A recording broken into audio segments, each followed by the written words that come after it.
हम भगवत गीता, भगवान की वाणी जो प्रभुपाद ने एज़ इट इज़ हमारे लिए प्रस्तुत की है, उसकी प्रस्तावना, भगवत गीता की प्रस्तावना समझ रहे थे।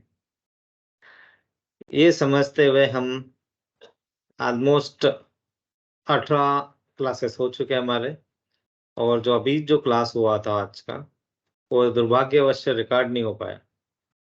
इसीलिए मैं उस क्लास का सारांश फिर से यहाँ रिकॉर्ड करके हम सभी के लिए प्रस्तुत कर रहा हूँ। तो आप इसका लाभ उठाइए। धन्यवाद। हम अभी तक Bhagavad Gita as it is जो प्रभुपाद ने, जो इस्कॉन के, जो international society for Krishna conscious के संस्थापक आचार्य हैं, इन्होंने एज़ इट इज़ वाणी में लिखी, भगवान की वाणी एज़ इट इज़ लिखी है। तो हम उसकी प्रस्तावना देख रहे थे कि भगवत गीता का मूल उद्देश्य क्या है, भगवत गीता किस लिए लिखी गई है, और हम उसे समझने की कोशिश कर रहे थे। हमने देखा था कि भगवत गीता में भगवान हमें ये समझा रहे हैं कि हमारे जीवन का उद्देश्य क्या है, हम किस लिए मनुष्य जीवन में आए हैं। तो हमने देखा था कि हमारा धर्म क्या है, सेवा करना। और सेवा करना, किसकी सेवा करना, कैसी सेवा करना, क्या-क्या तरीके हैं सेवा करने के, ये सब हम समझने की कोशिश कर रहे थे। इसमें हमने ये भी देखा था परम ज्ञान, परम गुह्य ज्ञान की 2 चीज़ें हमने देखी थी। एक तो जो शरीर, आत्मा है, शरीर मरता है लेकिन आत्मा नहीं मरती। आत्मा एक शरीर से दूसरे शरीर में रूपांतर स्थानांतरित होते रहते हैं। जब शरीर वयोवृद्ध हो जाता है, तो आत्मा इस शरीर को छोड़ के दूसरे शरीर में प्रवेश करती है, और आत्मा क्या है, अमर है। न तो इसको काटा जा सकता है, न जलाया जा सकता है, न पानी में डुबोया जा सकता है, और न ही वायु से सुखाया जा सकता है। जैसे कहा है, नैनम छिन्दन्ति शस्त्राणि, नैनम दहति पावक, न चैनम क्लेदयन्त्यापो, न शोषयति मारुतः। तो ये भी हमें पता है कि आत्मा जो हर एक शरीर में वास करती है, भगवान का अंश। शरीर में परमात्मा भी रहते हैं, और गोकुल धाम जाने की क्या विशेषताएँ है, क्या करना है हमें, किस तरह करना है? गोकुल धाम मतलब भगवान के धाम, जहाँ से जन्म, मृत्यु, जरा, व्याधि चक्कर से मुक्ति मिल जाती है, जहाँ जाने से।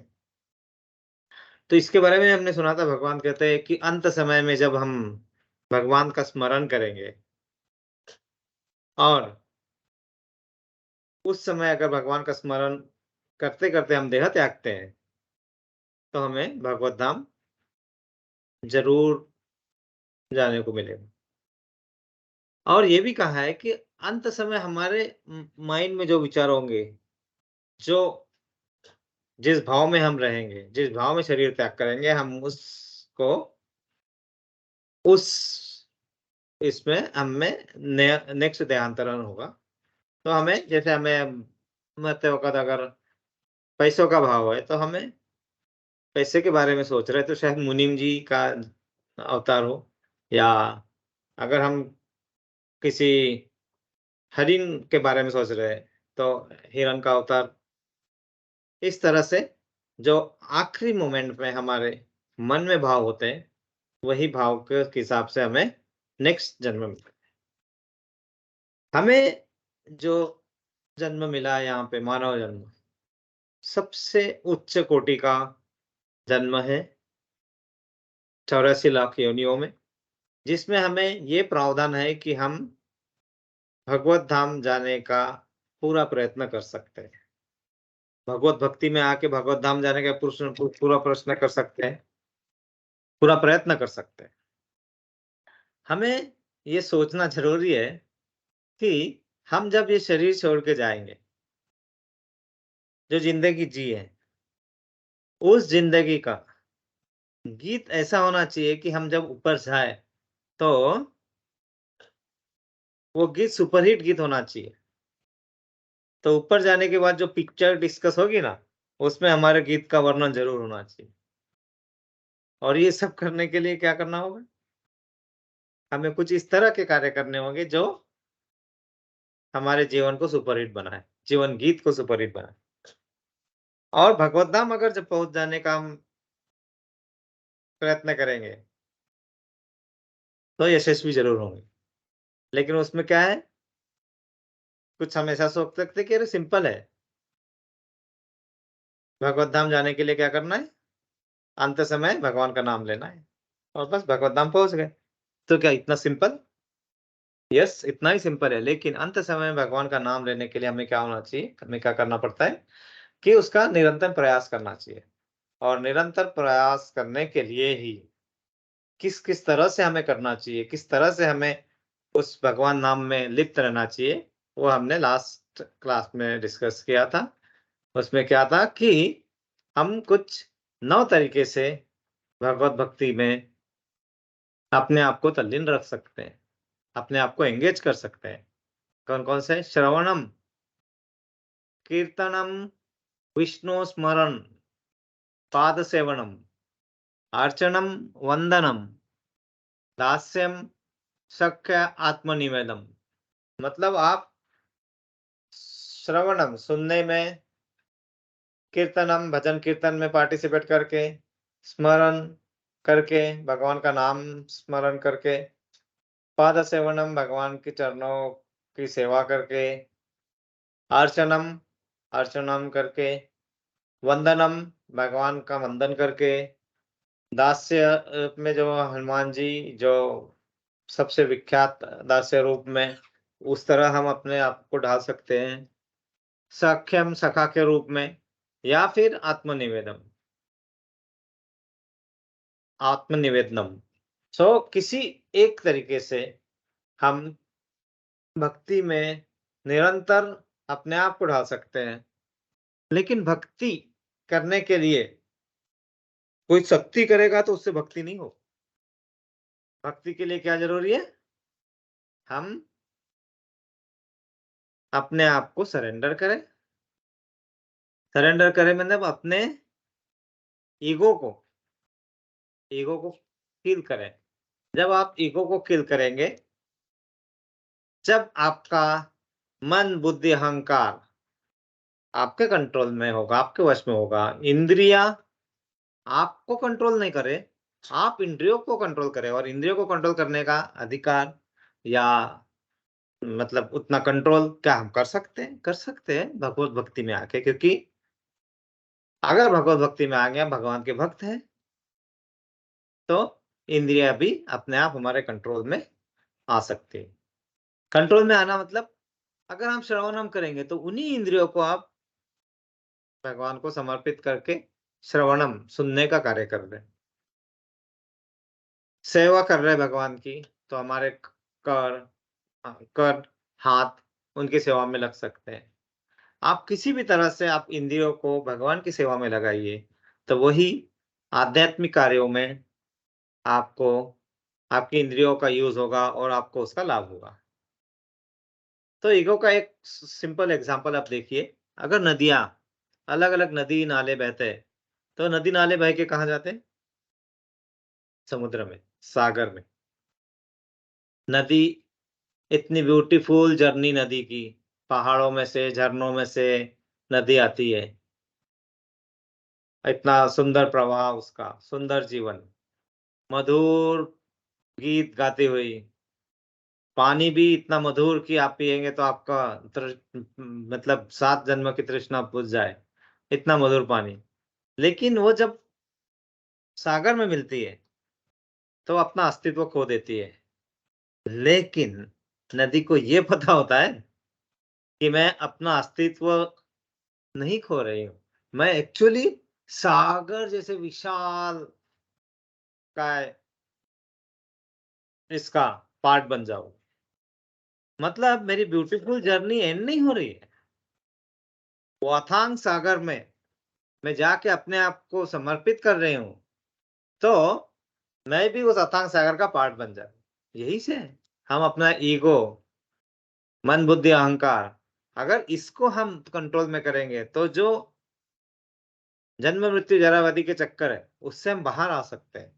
क्योंकि ये करने से, ये क्वालिटी अटेन करने से हम भगवत भक्ति में ईज़िली जा सकते हैं, क्योंकि यही कैरेक्टरिस्टिक्स रिक्वायर्ड है कि हम जो भी करें, मन से करें,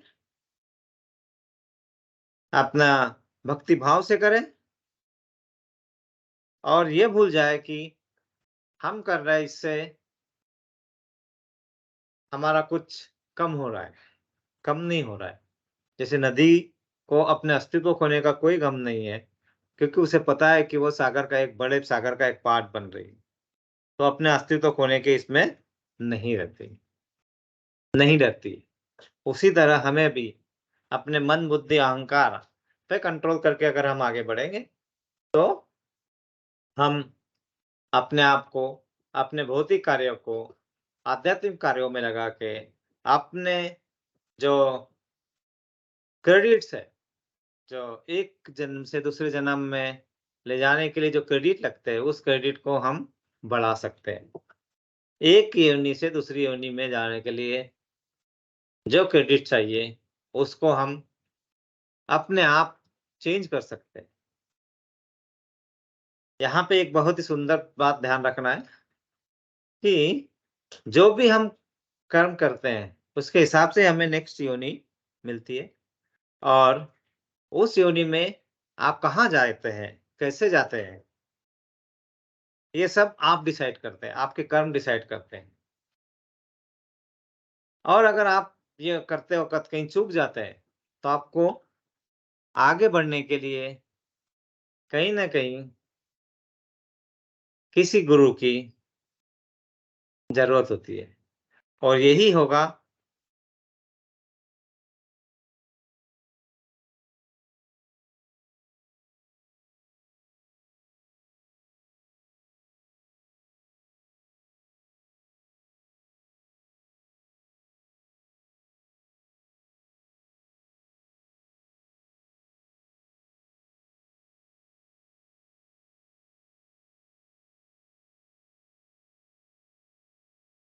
शायद रिकॉर्डिंग का कुछ इश्यू हुआ था। No, okay.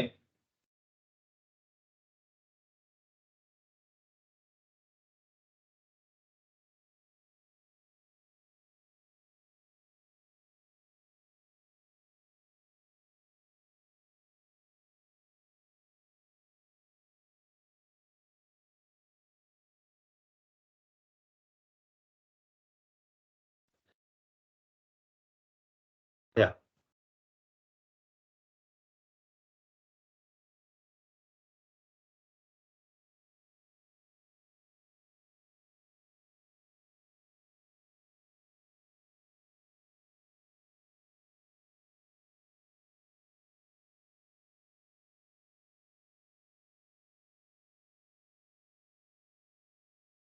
नम वंदनम, दास्य, सख्या एंड आत्मनिवेदनम। तो इन सब चीज़ों को अगर हम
फिर से कुछ व्यवधान आ गया था, सॉरी फॉर दैट। हम आगे बढ़ते हैं।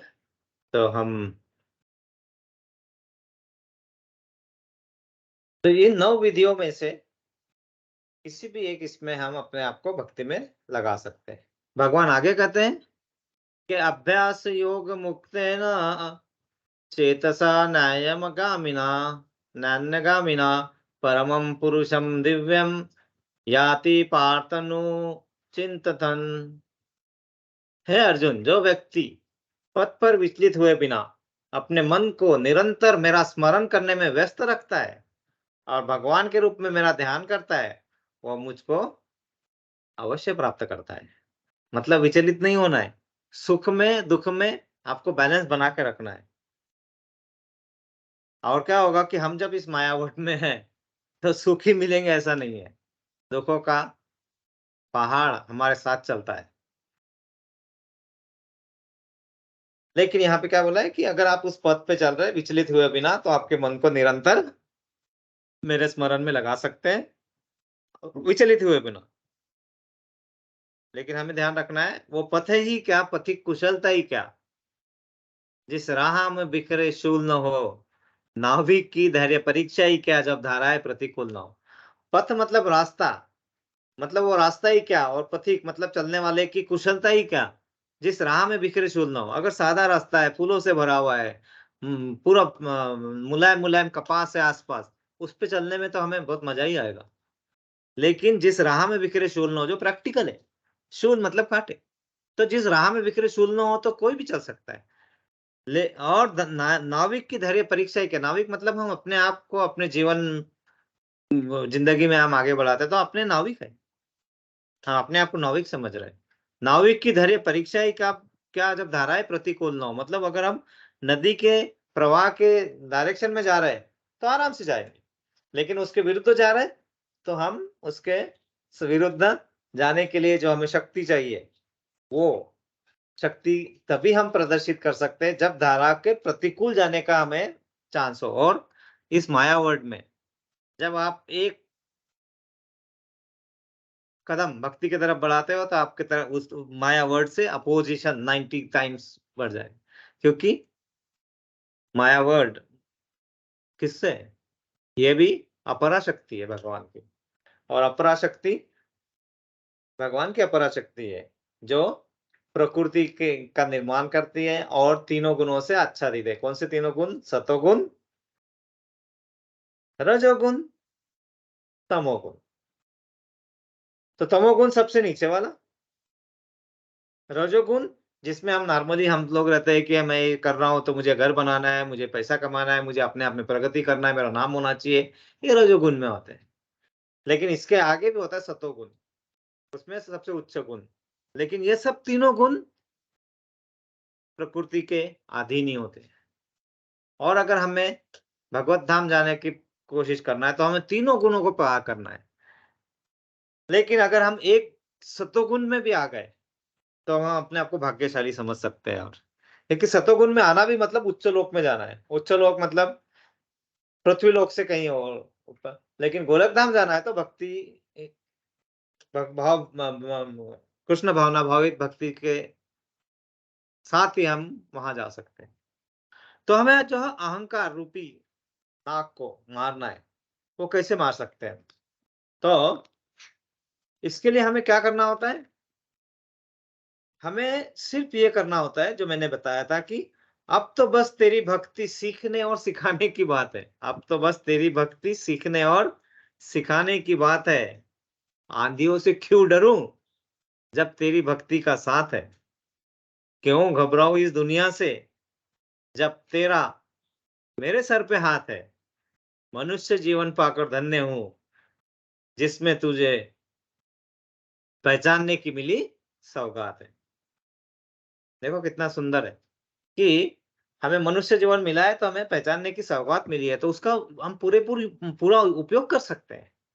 और यही है, अगर हम वो जो मनुष्य जीवन मिला है जिसमें हमें भगवान को समझने की शक्ति है, हम पुराण पढ़ सकते हैं, हम हम उपनिषद पढ़ सकते हैं, हम ग्रंथ पढ़ सकते हैं, और ये सब पढ़ना मतलब क्या? भगवान को समझना। और ये सिर्फ मनुष्य जीवन में ही पॉसिबल है। इसीलिए और हम ये भी कहते हैं कि हे प्रभु, हम भक्तों का तुम ऐसे ही ख्याल रखना। हमें हमारे गुरु के सानिध्य में आके है सीखना। हम सब सीख रहे हैं, सेवा करते हुए हैं अपना। हम तो बस आप कहे हरे कृष्णा हरे राम। तो ये सब अगर आप करोगे तो क्या होगा आपका? रुक जाएगी आपकी अधोगति, होने लगेगी उन्नति। बस अब एक कदम आगे बढ़ाकर स्वीकार करो भगवान की शरणागति। बस भगवान का शरण में जाइए और आप किसी भी इसमें भगवान की भक्ति करते रहिए। आगे है ये 9 विधियों में जिनके स्वरूप सिद्ध व्यक्ति से भगवत गीता का श्रवण करना सबसे सुगम है। स्वरूप सिद्ध व्यक्ति बहुत इंपॉर्टेंट है। तब व्यक्ति भगवत चिंतन की ओर मुड़ेगा। अगर स्वरूप सिद्ध व्यक्ति से भगवत गीता का श्रवण करेंगे तो हम चिंतन की ओर मुड़ेगा। इससे परमेश्वर का स्मरण होगा और शरीर छोड़ने पर आध्यात्मिक शरीर प्राप्त होगा, जो शरीर परमेश्वर की संगति के लिए उपयुक्त है। करेक्ट। तो यहाँ पे क्या कहा है? हमें सही मार्ग पे जाने के लिए किसी न किसी गुरु की आवश्यकता होती है। बहुत इंपॉर्टेंट चीज है ये, क्योंकि अगर हम पढ़ाई कर रहे हैं, कुछ समझ रहे हैं और अगर वो समझ हमारे हिसाब से सही है लेकिन वो सही ना हो और होगा मार्ग गलत हो, तो हमारी मेहनत बेकार हो जाएगी। और यहाँ तो भक्ति मार्ग, यहाँ तो भगवत धाम जाने की बात कर रहे हैं। तो हमें उन्हीं से समझना चाहिए जिनका इन्हें ज्ञान है। तो इसके लिए श्लोक था, तत्विद्धि प्रणिपातेन परिप्रश्नेन सेवया उपदेक्षन्ति ते ज्ञानम ज्ञानेन स तत्वदर्शिनम्। मतलब तुम गुरु के पास जाकर सत्य को जानने का प्रयास करो, उनसे विनीत होकर जिज्ञासा करो और उनकी सेवा करो। स्वरूप सिद्ध व्यक्ति तुम्हें ज्ञान प्रदान कर सकते हैं। क्यों? क्योंकि उन्होंने सत्य का दर्शन किया है। बहुत इंपॉर्टेंट है। इसको आगे इसका तात्पर्य पढ़ते हैं। जय शिला प्रभुपाद। निसंदेह आत्म साक्षात्कार का मार्ग कठिन है, अतः भगवान का उपदेश है कि उन्हीं से प्रारंभ होने वाली परंपरा से प्रामाणिक गुरु की शरण ग्रहण की जाए।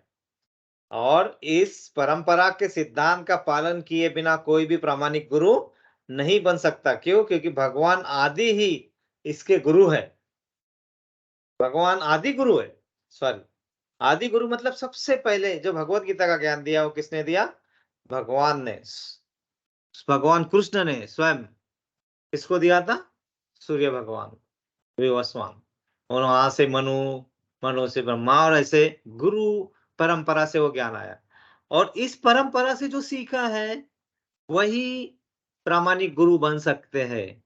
अपने आप से कहीं से नॉलेज ला के अपना मन के हिसाब से कुछ जोड़ के कुछ घटा के ना, as it is Bhagavad Gita as it is.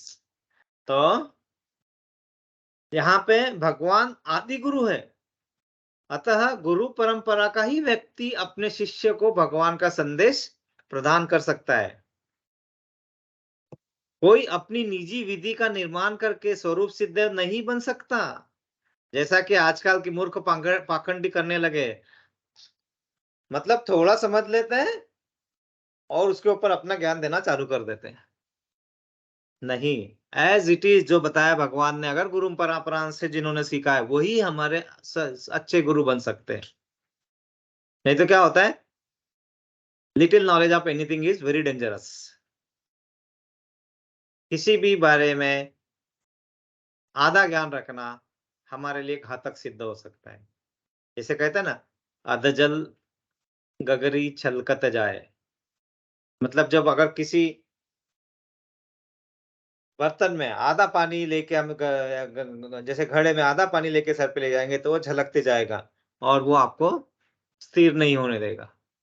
तो वही प्रामाणिक गुरु वही हो सकते हैं जो गुरु परंपरा से सीख के आए हैं, पाखंडी गुरु नहीं। तो ये बहुत हमें अच्छे से समझना है। और ये इसका जब भी हम भटकते हैं तो हमें गुरु से हमें मेन बुक, ग्रंथ, मैनुअल हमारे जीवन का जो भी है, जो भी कहना है, उससे कह के उसे पढ़ के हम अपने आप को सही मार्ग पे रख सकते हैं, जो भगवत गीता है। यहाँ पे भागवत, जिसमें 6वां स्कंद, 3रा अध्याय, 19वां श्लोक कथन है, धर्म तु साक्षात भगवत प्रणीतम, मतलब धर्म पथ का निर्माण स्वयं भगवान ने किया है। अतएव मनोधर्म या शुष्क तर्क से सही पद प्राप्त नहीं हो सकता। अपने मन से धर्म तो शुष्क नहीं होगा। न ही ज्ञान ग्रंथों के स्वतंत्र अध्ययन से कोई आध्यात्मिक जीवन में उन्नति कर सकता है। स्वतंत्र अध्ययन मतलब आप ग्रंथ पढ़ सकते हो, क्योंकि क्या होगा, आप पढ़ोगे आपको उतना समझेगा, लेकिन उसका फिलॉसफी अंदर और डिटेल नहीं समझ में आ सकता है।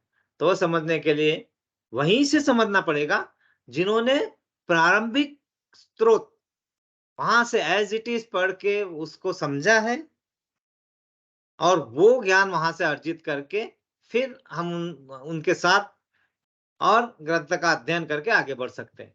तो ज्ञान प्राप्ति के लिए उसे प्रामाणिक गुरु की शरण में जाना होगा। ऐसे गुरु को पूर्ण समर्पण करके ही स्वीकार करना चाहिए।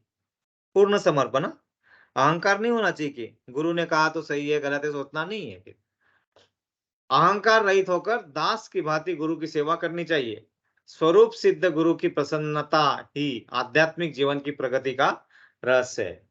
तो ये बहुत इंपॉर्टेंट है कि अगर आपको आगे बढ़ना है तो आपका सोर्स सही हो, और सोर्स सही सोर्स से पढ़े हुए गुरु से ही हम अपना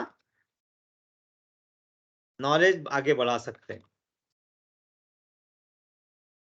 नहीं तो आधा ज्ञान आधा जैसे भौतिक जगत के हम एग्जांपल लेते हैं ना, कि पति पत्नी में, फ्रेंड्स में, प्रेमी प्रेमिकाओं में क्या होता है, कुछ 4 लाइन में बताते हैं, है ना? तुझे प्यार करना नहीं आता और मुझे प्यार के सिवा कुछ नहीं आता। दुनिया में जीने के 2 ही तरीके, एक तुझे नहीं आता, एक मुझे नहीं आता। मतलब दोनों भी आधे-आधा ज्ञान रह के अटक जाते हैं। लेकिन अगर यही चीज़ भगवान को सरेंडर करके हम करते हैं, तो वही चीज़ कैसा है ना, आध्यात्मिक बन जाती है, और उसमें आधा ज्ञान रहने का कोई क्वेश्चन ही नहीं बनता है। वो संपूर्ण ज्ञान बन जाता है। और वो संपूर्ण ज्ञान जब हमें प्राप्त करने के लायक हम बनते हैं, तो शिखर पे पहुँचना आसान है, लेकिन वहाँ पे बना रहना बहुत कठिन है। और वो बने रहने के लिए हमें क्या करना होता है? एसोसिएशन में होना होता है, और हम भाग्यशाली है कि हम साथ में बैठ के समझते हैं, पढ़ते हैं, डिस्कस करते हैं और आगे बढ़ते हैं। इससे क्या होता है? इससे हमें ये समझ में आता है कि पसंद और प्रेम में क्या अंतर है? मतलब लाइक करना और लव करने में क्या अंतर है? आप किसी चीज़ को पसंद करते हैं, एक एग्ज़ाम्पल है, झाड़ पे लगा हुआ फूल पसंद करते हैं, तो आप क्या करोगे? फूल पसंद आया इसलिए उसे तोड़ लोगे। लेकिन अगर आप उसको प्यार करते हो उस फूल को, तो आप क्या तोड़ेंगे नहीं, उसकी देखभाल करेंगे, उसे पानी देंगे, उसे विकसित करेंगे। करेक्ट? तो इसमें क्या होता है? हमें सही संपूर्ण ज्ञान की तरफ बढ़ता है, तो उसमें कोई स्वार्थ नहीं होता है। हम निस्वार्थ भाव से सामने रख के, ईगो को अलग करके हम आगे बढ़ते हैं। और यही सबसे इम्पोर्टेंट काम होता है भगवत भक्ति का। लेकिन ये करते वक़्त ईगो को बीच में नहीं लाना है, क्योंकि क्या होता है कि एक अगर पौधा है, पौधा जब बड़ा होके पेड़ बनता है, तो फल देना शुरू करता है। लेकिन वो फल तभी तक दे सकता है, जब तक वो ज़मीन से जुड़ा हो। जब उसने ज़मीन से जड़ों को हटा दिया, तो समझ जाओ उसकी अधोगति शुरू हो गई। इसीलिए कहते हैं ना, अक्सर बैठ जाता हूँ ज़मीन पे, क्योंकि मुझे मेरी औकात अच्छी लगती है। क्योंकि यही है हमें, हमें अपने आप को धरती पे रख के शालीनता से, विनम्रता से भक्ति का मार्ग स्वीकार करके आगे बढ़ना है, खत्म। और महामंत्र जो दिया है, हरे कृष्णा कृष्णा कृष्णा हरे हरे, हरे राम राम राम हरे हरे का पाठ करना है, आगे बढ़ना है इतना समय। तो इससे क्या होगा? मृत्यु के समय आप भयभीत नहीं होंगे। क्यों? क्योंकि आपको पता है मृत्यु के बाद अगर हमने कर्म अच्छे किए तो हमें उच्च लोक में मिलेगा, और हो सकता है हम भगवत धाम भी चले जाए, और भगवत धाम जाके हमें क्या होगा कि हमें जन्म मृत्यु जरा व्याधि चक्कर से हमेशा के लिए छुटकारा। तो जब जहां से ओरिजिनेट हुए वहां पे मिल रहे हैं हम, तो घबराने की क्या बात है? करेक्ट। तो ये ध्यान रखना है कि हमें, जैसे मैंने एग्जांपल दिया था, प्यार से प्यार नहीं समझ सकते, तो इसीलिए ये कहते हैं कि प्यार में एक नया कानून बनाया जाए, दुश्मनों को भी अपने कलेजे से लगाया जाए। एक तरफ भक्त, एक तरफ भौतिकतावादी, इन दोनों को मिला के साथ में भक्ति मार्ग पे चला जाए। मतलब शत्रु कौन है हमारे यहाँ? हमारा शत्रु कौन है? हमारी इंद्रियां। क्योंकि हम सब काम करते हैं उनको तृप्त करने के लिए। इनफैक्ट अगर वो इंद्रियों को हम प्रामाणिक रूप से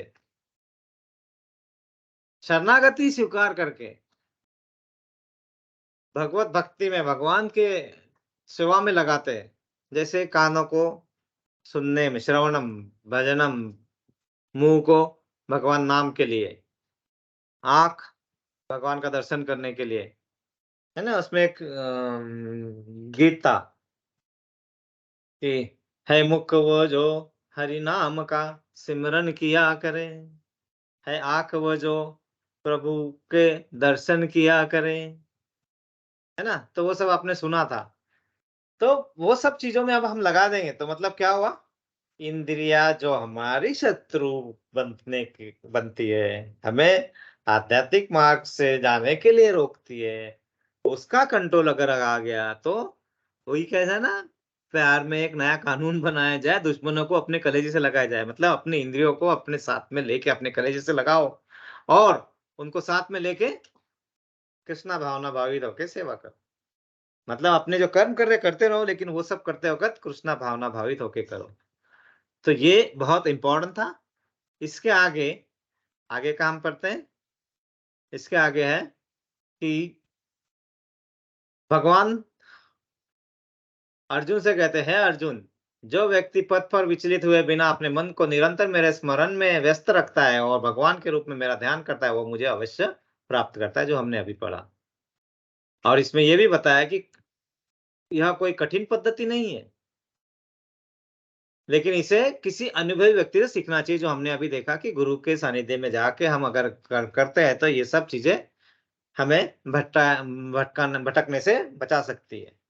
और हमारा मन जो चंचल है, जो इधर-उधर जाता रहता है, उसको एकत्रित कर सकते हैं, और वो एकत्रित करने के लिए कृष्ण ध्वनि से बेस्ट कुछ नहीं है, जो हमारे मन को स्थिर कर सकते हैं, और स्थिरता हमें प्राप्त हो सकती है। और इस ज्ञान के द्वार सबके लिए खुले हैं, ध्यान रखिए। ये यहाँ कोई रोक-टोक नहीं है। किसी श्रेणी के लिए नहीं है कि ये शूद्र श्रेणी है, ये ब्राह्मण है, ये क्षत्रिय है, नहीं है। जो लोग भगवान कृष्ण का चिंतन करके उनके पास पहुँच सकते हैं, जब पहुँचना चाहते हैं, वो बिल्कुल पहुँच सकते हैं, उसमें कोई भी रोक-टोक नहीं है। भगवान आगे कहते हैं, जो बहुत इम्पोर्टेंट अध्याय है, भगवद गीता का 9वाँ अध्याय, जिसमें परम गुह्य ज्ञान के बारे में कहा गया है। उसमें कहते हैं भगवान, 2 श्लोक है, 9वाँ अध्याय 32वाँ श्लोक, 33वाँ श्लोक, हम उसको एक है, माहि पार्थ व्यपाश्रित्य एपि श्रेयो पापयोनयः स्त्रियो वैश्यास्तथा शूद्रास्ते पियान्ति परां गतिम् किं पुनर्ब्रह्मण पुण्या भक्ता राजश्रयस्तथा अनित्यम सुखम लोकमिमं प्राप्य भजस्य मामः। तो इसमें भगवान क्या कहते हैं पहले श्लोक में कि आप वैश्य, पतिता स्त्री या श्रमिक या कोई भी अधम योनि के मनुष्य हो, आप भगवत धाम जा सकते हैं, आप ईश्वर को पा सकते हैं। आपको सिर्फ अपनी बुद्धि को विकसित करना है, भगवत भक्ति में लगाना है, भगवत भक्ति के सिद्धांत को स्वीकार करना है और आगे बढ़ना है। इसमें कोई आपको रोक नहीं सकता है। कोई ये नहीं कह सकता कि मैं ब्राह्मण हूँ और तुम शूद्र हो, तो मैं ही सिर्फ भगवत धाम जा सकता हूँ, आप नहीं जा सकते। ऐसा सब नहीं है। भगवान ने इसका बड़ी क्लैरिटी दी है कि ऐसे सब नहीं है। और भगवत गीता यही है, इन जो आध्यात्मिक आकाश भगवान तक पहुंचना है। और ये हम यहाँ पे हैं भौतिक जगत में। तो हमने देखा था एक पेड़ है जिसकी छाया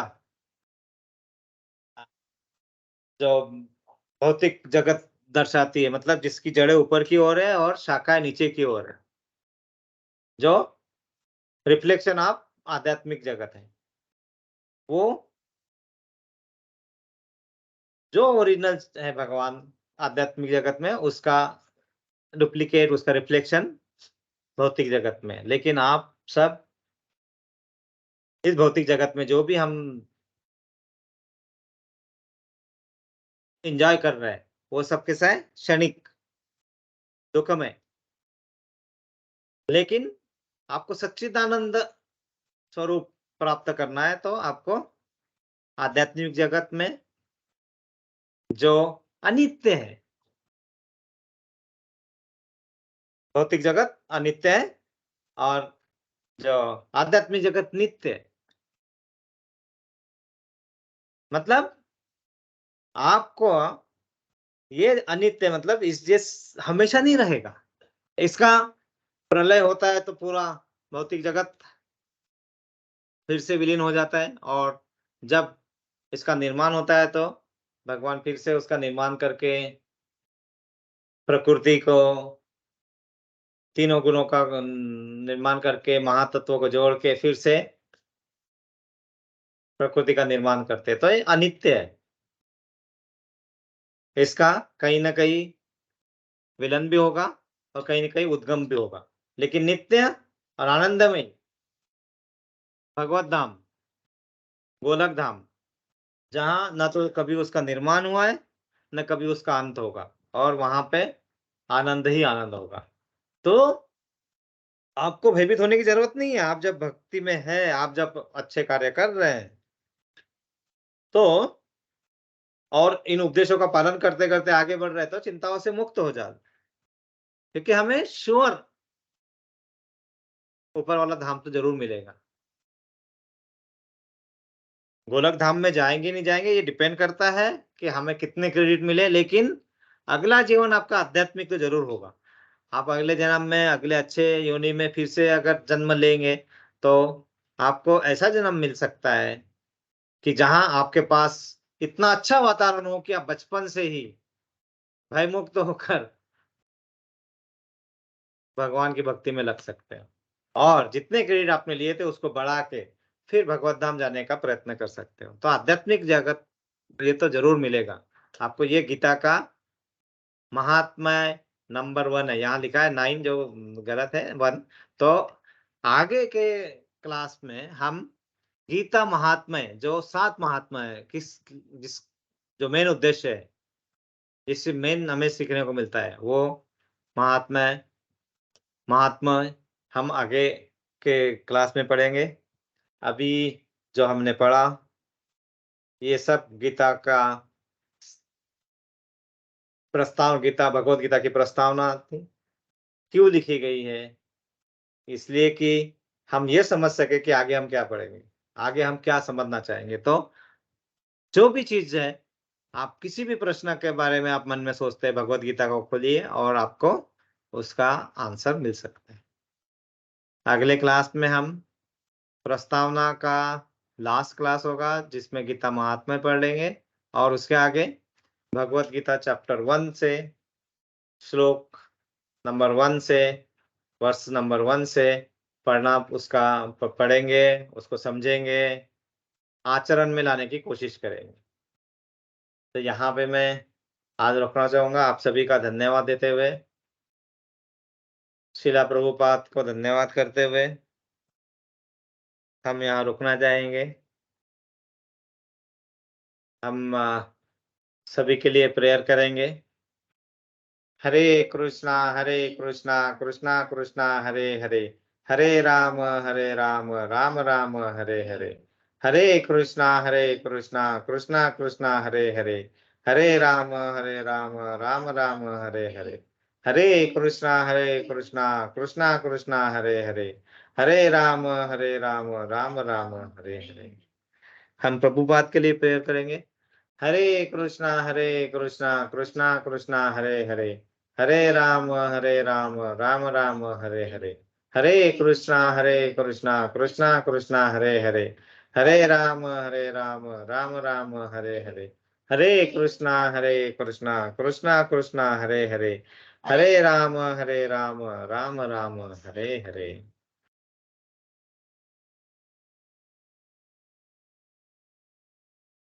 तो यहाँ पे हम अब रोकना चाहेंगे। भगवत गीता ग्रंथराज की जय। वांछा कल्पतरु वृक्ष कृपा सिंधुभय एव च पतितानां पावनेभ्यो वैष्णवेभ्यो नमो नमः। अनंत कोटि वैष्णवृंद की जय। गुरुदेव की जय। प्रभुपाद की जय। निताय गौ प्रेमानंदे। हरि हरि बोल। हरे कृष्णा।